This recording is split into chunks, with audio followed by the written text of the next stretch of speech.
Well, good morning, students of Florida history. Let's talk about space age Florida. Oh, what a great time it was to be alive in the 1960s and the 1970s. I can remember very, very well begging my mother in 1962 to allow me to stay home to watch the space launch of the Mercury capsules. Alan Shepard and John Glenn, watching that on a grainy little television, all black and white. Oh, those were the days, but I digress. You know, we're going to open up the lecture today with the fantastic speech of John F. Kennedy challenging the American people to reach the moon and return safely before the end of the 1960s. What a pity he was not there. You know, he was assassinated in Dallas in 1963, as you know, and President Kennedy did not live to see the Americans land on the moon in the summer of 1969. What a tragedy. On the right, very controversial and interesting character by the name of Dr. Werner von Braun, an ex-Nazi rocket scientist who was one of the head designers for the nefarious V-2 rocket. If you remember your World War II history, the V-2 rocket was a true intercontinental ballistic missile capable of supersonic speeds that could carry over 1,000-pound explosive warhead into the upper atmosphere and bring it down upon the English people indiscriminately. And there was no defense against this first real, true ICBM. Men, if you study the Cold War, you know that the CIA brought him in under the auspices of Operation Paperclip. Operation Paperclip was let's just say a black ops to bring in a number of German specialists, scientists and others that could help us win the Cold War against the Soviet Union. Now, yeah, it was a big, big controversy, but quite frankly, men, we had to forgive his past sins because we discovered that the Soviet Union had also recruited, or captured, should I say, German scientists who were giving them all sorts of technological information about how to conquer space also. This is Jules Verne. H.G. Wells and Jules Verne from a century gone by were futurists. And it's kind of interesting that Jules Verne in the 1800s wrote a book called From the Earth to the Moon, where he basically predicted 3 men launching from Florida on a journey to the moon. Was it coincidence or was it clairvoyance? I don't know. But men, the books of Jules Verne are amazing. My favorite was called 20,000 Leagues Under the Sea. And also H.G. Wells. Oh, wow. War of the Worlds. I don't know if they still read that in English class or not. But if you ever get a chance to read some of the old classics from Jules Verne or H.G. Wells, it will certainly round out your education. Okay. Now, this is White Sands Proving Grounds. This is New Mexico. Yeah, the state that brought you Area 51 and Los Alamos, where they tested the first fission weapon of World War II, the A-bomb. And you notice that we pick New Mexico because there's not much of a population out there. So it's good for secrecy, it's good for security, but it's also good in case there's an accident. Men, some of these rockets that we're going to launch, sometimes they're not successful. We lose telemetry, we can't communicate, the rockets go off course, and if they happen to fall on a populated area, it could be an absolute tragedy. Forget about public relations nightmare, it'd be a tragedy. Now, I don't know if you know this or not, but certain rockets are equipped with a self-detonating device. Yes. If the launch goes bad, the commander of the launch has the ability to detonate and destroy the rocket before it can cause any harm. But men, this is the 1950s, and our technology is not up to what it is today. Even the people of Mexico were concerned that an erratic launch could hurt their citizens. So we realized that we're going to have to find a bigger and better place. Now, men, I don't know if you know about this or not, but if you don't like science and you don't like taking high school mathematics, you can blame the Russians. Oh yeah. Because in 1957, October 4th, the Soviets put into outer space Sputnik 1, which means traveler. It's kind of a play on words, because with the KGB, traveler means an underground mole, a secret agent. Fellow travelers is the idea that there has to be global communism before the workers' paradise can begin. But I digress. Now, men, I don't know if you know this or not, but it's very hard to hang a satellite into outer space. If the apogee and the epigee are wrong, it goes too high, it goes too low, you immediately have problems. If the orbit is too shallow, gravity will eventually pull the satellite back in, like it did with Sputnik 1, and it'll burn up. Sputnik 1 was not up there forever. If the trajectory is too high, gravity will not be able to hold it, and it'll just escape into the blackness of space. It's a very thin, crowded belt today where we hang these satellites. So we knew we were in a race with the Soviet Union. Now, if Sputnik 1 was the size of a basketball, as it went over the North Atlantic off the coast of America, you could hear this beep, beep, beep on your ham radio, your shortwave radio, and it was absolutely terrifying to the Americans. If the Soviets, who we thought were a little bit primitive in their science, if they were smart enough to hang a satellite in outer space, could they possibly hang an atomic weapon? The sword of Damocles, if you will. Would it be possible for them to geostationarily plant an atomic bomb above Washington, D.C. or any other city? So the space race is on, and the Russians are far ahead with Sputnik 1. Now, men, there we go.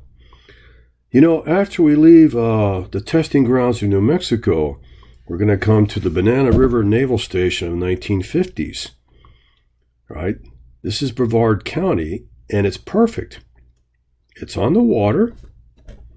Men, that adds to the safety in case a rocket launch goes erratic.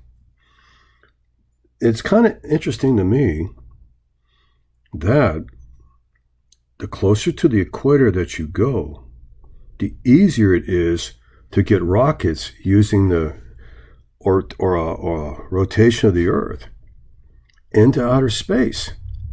And so, you know, Florida's like, what, 24 degrees north of the equator? I don't remember exactly, right?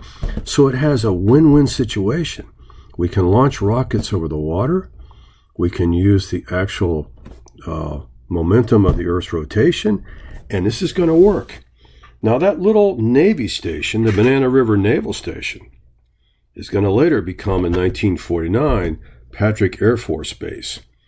And that area over here is going to be called Satellite Beach. It's a great beach. I go surfing up there in Cocoa Beach every summer. You know, the breakers are just big enough for an old guy like me with his longboard to get a few rides. But maybe we'll do a surf video some other time. Okay. Now, we're going to use borrowed technology. Okay. This is the old WAC Corporal. This rocket is going to be basically a hybrid between German V-2 rockets from World War II and some American technology. And we're going to have a brand new space agency called the National Aeronautics and Space Administration, which is going to be in charge of all this. So there's going to be some legitimacy here. And we're going to have a better budget. And men, all this money pouring into Florida, especially Cocoa Beach and Titusville and those areas like that, Cape Canaveral, are going to turn the economy of Central Florida, which they call the Space Coast, it's going to make it one of the most lucrative periods in Florida history because everybody's moving down here. You know, we're recruiting not only scientists from America, we're recruiting scientists from around the world, the free world, to come and help us. Now the Russians are going to pull ahead again. Sputnik 2, Laika. Men, loosely in Russian, the word Laika means mutt. And these series of dogs that were basically street dogs are going to be used as guinea pigs, if you will, to find out if life can survive in the Van Allen radiation belt, if life can take the G's of accelerating to escape the Earth's gravity, if you can survive radiation, if you can survive the rapid heart rate of the launch, because my gosh, you know, and so they're going to use a series of dogs for guinea pigs.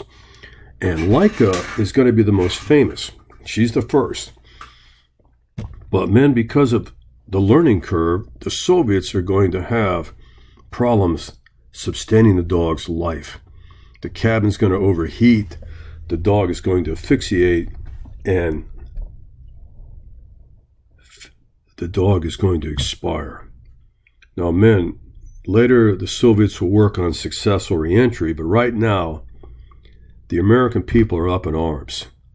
Our first 5 attempts to get into outer space are disasters. The Soviets will have the first dog in space, the first man in space, the first woman in space. In fact, they'll even launch a space bullet that will hit the moon to figure out the geometry of a moon launch. And compounding the problem is that people in America take their pets very seriously.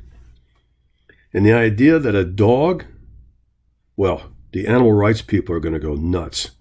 Well, the Soviets are going to try to reverse all this negative publicity with the death of Laika by turning Laika into a martyr.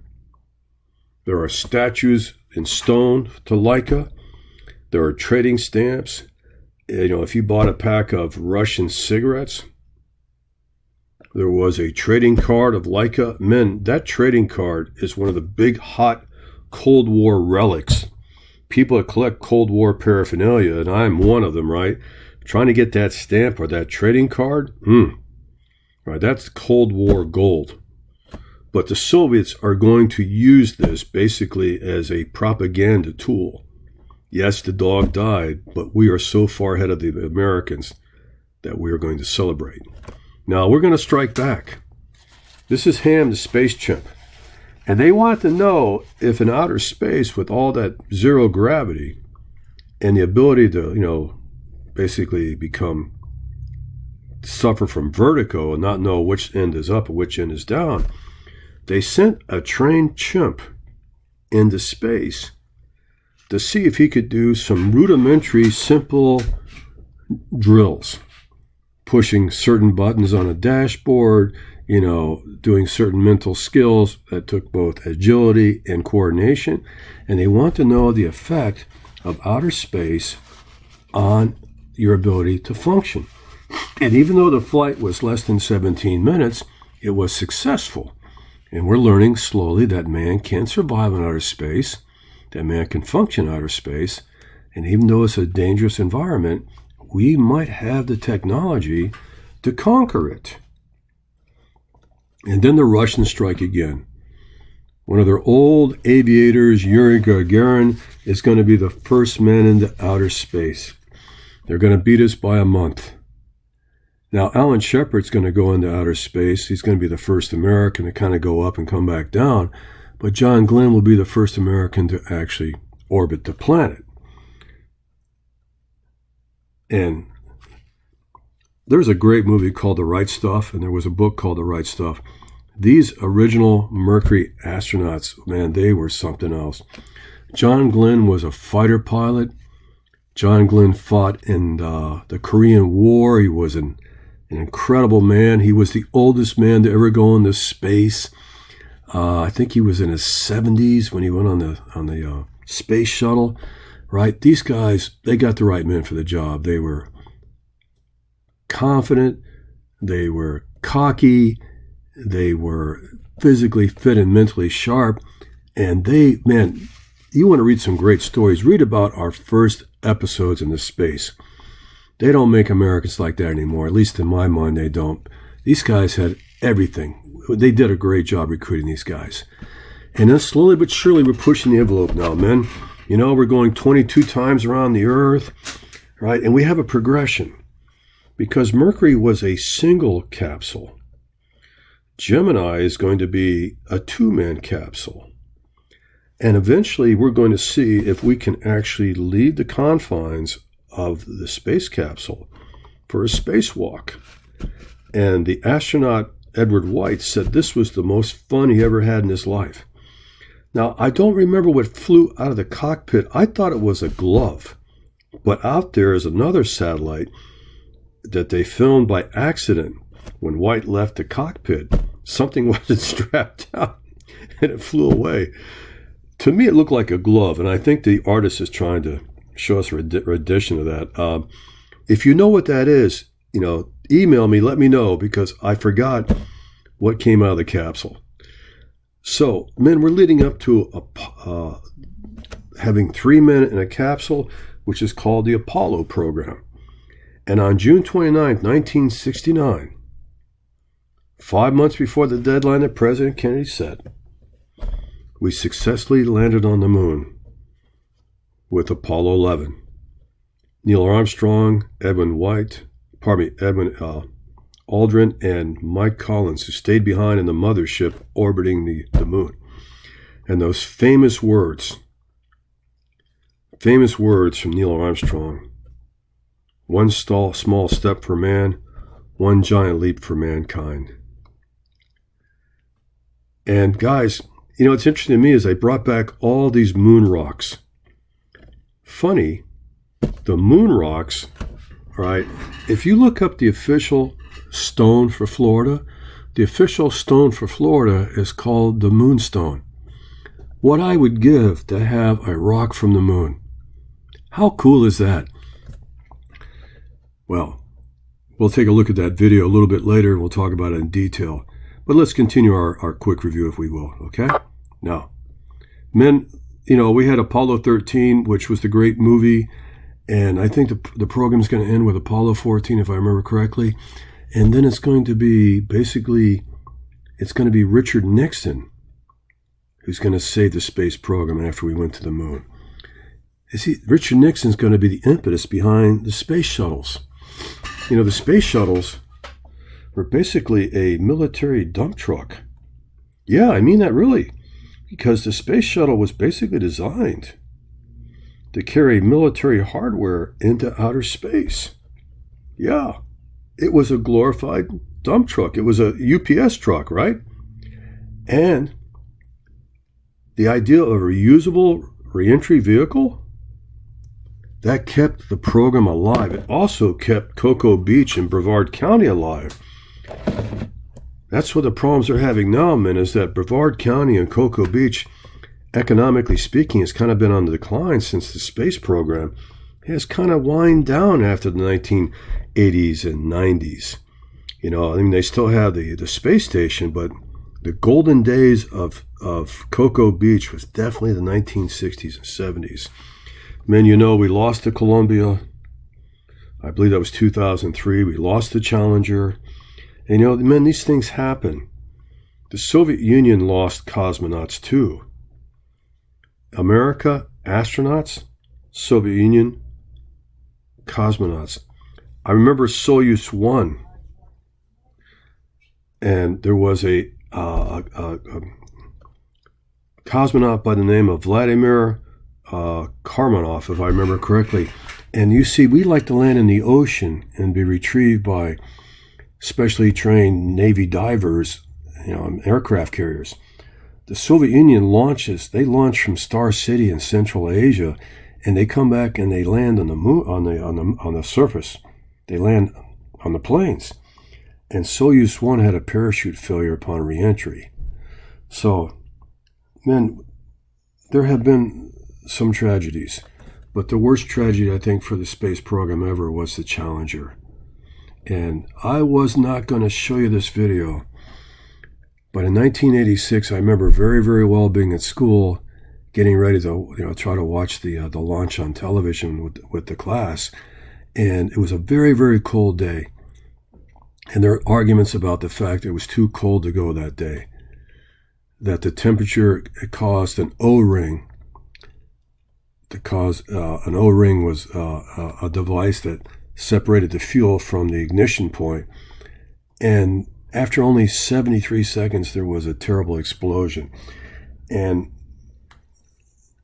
I kind of remember this very well because there was a teacher on board the Challenger. And unfortunately, all 7 crew members died, and the shuttle program ended in 2011. Well, I wasn't going to include this in the review, and I wasn't going to include it in class, but I've discovered that a lot of young people don't know anything about the shuttle explosions. So I think I'm going to include it to tell you and to salute the bravery of both the astronauts and the cosmonauts in the pursuit of space. So I respectfully am going to teach you about that. That was a very, very dark day. And I can remember Ronald Reagan's speech, and it was, all of America was sad that night. You know what's interesting? And, I like trivia. That night, as a salute to the lost astronauts, everyone in Florida, I really mean this, turned on the headlights of their automobiles while they were driving. It was a salute. And it's also interesting, completely by coincidence, that day, that night, was the Florida Highway Patrol reported that the number of accidents that night were at an all-time low. And it must have been because everybody had their lights on. They turn the lights on in the afternoon, and they turn the lights on at night, obviously, but, a lot of drivers never turn the lights in the daytime. So it was interesting to look at the curve of accidents in Florida, auto accidents, and they were very, very low on that day, the same day the Challenger, the accident. So I always turn my lights on for safety. Okay, let's go on. Guys, there's 2 great books I want to tell you about, right? You don't even have to be a scientist to read this one. If you have any interest in space, this is relatively new, called One Giant Leap. Oh, man, the Apollo mission, you won't be able to put this down. It's interesting to me to know that in the 1980s and 90s, we had the Texas calculator, the little Texas instrument that you could do little calculations, right? Nothing near the microchips we have today, the database, the motherboards, right? I mean, that was primitive. It's hard to believe how little technology got us to the moon. I mean, this is right up there with Columbus with an astrolabe, right? Great book, highly recommend it. And the other one, which I like to use in my lectures, is an excellent source. It's kind of a concise, quick review of Florida history by James C. Clark. So if you really want to get a handle on this, I recommend this for the space program, and I recommend this as a guide for any Florida history class that you like to take. Okay, men, always enjoy talking to you. Email me with your questions, and if you have any observations or can help me out with my lecture, tell me some interesting facts, right? I'd love to know it. And the one I really, really want to know, because it's got to be true if Ancient Aliens said it, did John Glenn really see UFOs on his launch from Cape Canaveral? Okay. Oh, I forgot to tell you. Remember, Cape Kennedy was named after President Kennedy, even though his family didn't want that to happen. Lyndon Johnson asked for permission. Cape Kennedy is the actual space base. Cape Canaveral is the area where Cape Kennedy is located. That's all in Brevard County. Okay, guys, have a wonderful day. I'll see you soon, and can't wait till next time.